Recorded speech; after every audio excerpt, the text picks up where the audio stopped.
এরপরে প্রশ্ন হলো, পারফিউমের মধ্যে অ্যালকোহল থাকলে কোনো সমস্যা হবে কিনা। আমরা যে বডি স্প্রে ব্যবহার করি এগুলোতে যদি অ্যালকোহল থাকে সমস্যা আছে কিনা। প্রথম কথা হলো, অনেক বডি স্প্রে বের হয়েছে যেগুলো এখন অ্যালকোহল ফ্রি, আর যেগুলোতে অ্যালকোহল আছে সেগুলো ব্যবহার করা যাবে কিনা এই বিষয়ে ওলামাদের দুটি মত আছে। একটি মত হলো এগুলো ব্যবহার করা যাবে, কারণ অ্যালকোহল এটা যেটা পান করা হয় মাদক হিসাবে, সেটা পান করা হারাম, এতে কোনো সন্দেহ নেই। কিন্তু এই বডি স্প্রেতে যে অ্যালকোহল দেয়া হয়ে থাকে এটা এক ধরনের কেমিক্যাল, যার কারণে এটা আসলে পান করার উপযোগী কোনো জিনিসই না।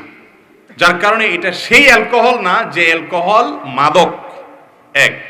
দ্বিতীয়ত হলো, মাদক যেটা সেটা পান করা হারাম, কিন্তু সেটা যে নাপাক এমনটি সম্পর্কে অনেক উলামার দ্বিমত আছে। তারা বলেন যে হারাম হলেই যে সবকিছু নাপাক হবে এমনটি না। তার দলিল, সাহাবীদের উপর যখন মদ হারাম করে দেয়া হয়েছে হাদিস থেকে জানা যায় মদের ভাঁড় এবং ওই যে মটকা সহকারে তারা ধরে রাস্তায় ফেলে দিয়েছেন।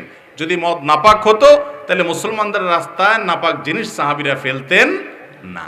এরকম আরো অনেক যুক্তি দলিল দিয়া অনেক উলামা ইকরাম বলেন এটা নাপাক না।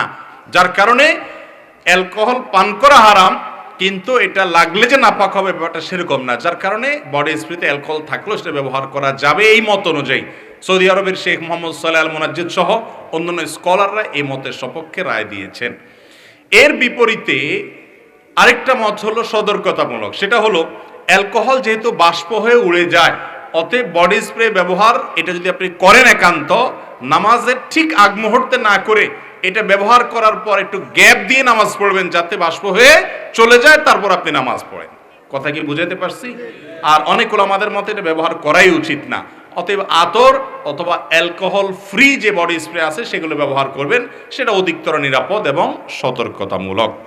ভয়ঙ্কর কিছু কবিরা গুনাহ সম্পর্কে বলুন যার শাস্তি ভয়াবহ।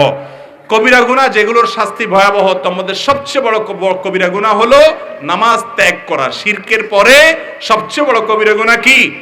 নামাজ ত্যাগ করা। জেনা করা, বিশেষ করে আজকাল তরুণদের জন্য এটা অনেক গুরুত্বপূর্ণ। তারুণ্যকে, যৌবনকালকে জেনা থেকে, হারাম রিলেশন থেকে বাঁচানো এটা অলমোস্ট কঠিন, বরং অসম্ভবের মতো হয়ে গেছে। বিধায় তারা এটা থেকে নিজেকে বাঁচিয়ে রাখতে হবে। অন্যের সম্পদ আত্মসাৎ করা, কারোর হক মেরে খাওয়া, এটা হলো আল্লাহর জমিনের সবচেয়ে ভয়ঙ্কর হারাম কাজগুলোর মধ্যে একটা হারাম কাজ।